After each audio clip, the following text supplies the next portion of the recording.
UP TET की परीक्षा में एक प्रश्न पूछा गया है, कहा गया है किसी धन का 2 वर्ष का साधारण ब्याज 500 रुपए है, उतने ही धन का उतने ही समय में उतनी ही दर से चक्रवृद्धि ब्याज 520 है, तो ब्याज की दर आपको निकालना है। देखिएगा 2 वर्ष का साधारण ब्याज 500 है, इन्होंने बताया आपसे, ठीक है। तो अगर 2 वर्ष का फ्रेंड साधारण ब्याज 500 है, तो आप बताइए 1 वर्ष का ब्याज कितना होगा? कहेंगे सर 1 वर्ष का ब्याज 250 होगा, क्योंकि आप कहीं पर पैसा जमा किए हैं और आपको अगर 2 साल में 500 रुपये मिल रहा है तो 1 साल में 250 रुपये मिल रहा होगा, तो ये साधारण ब्याज तो बराबर ही रहता है। अब इन्होंने कहा कि उतने ही समय एवं उतनी ही दर से चक्रवृद्धि ब्याज 520 है, तो चक्रवृद्धि ब्याज 2 साल में होता क्या है? वो साधारण ब्याज ही होता है, बस उसमें क्या है कि पहले साल का जो ब्याज होता है ना, उस पर भी ब्याज लग जाता है।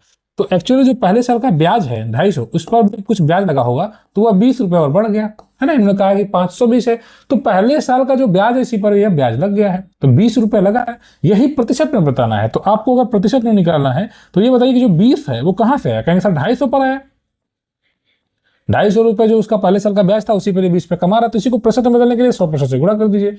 किसी भी भिन्न को प्रतिशत में बदलने के लिए 100% से गुणा, तो ये देखिए 0 से 0 कट गया, 25 चौक को 100 और फिर 4 दूना 8%। इतनी आसानी से आपने इस सवाल को लगा दिया, विकल्प संख्या भी सही है। तो अगर आप टीईटी की तैयारी कर रहे हैं तो इस चैनल को सब्सक्राइब कर लीजिए, हम लगातार प्रीवियस ईयर क्वेश्चन की प्रैक्टिस कर रहे हैं। धन्यवाद।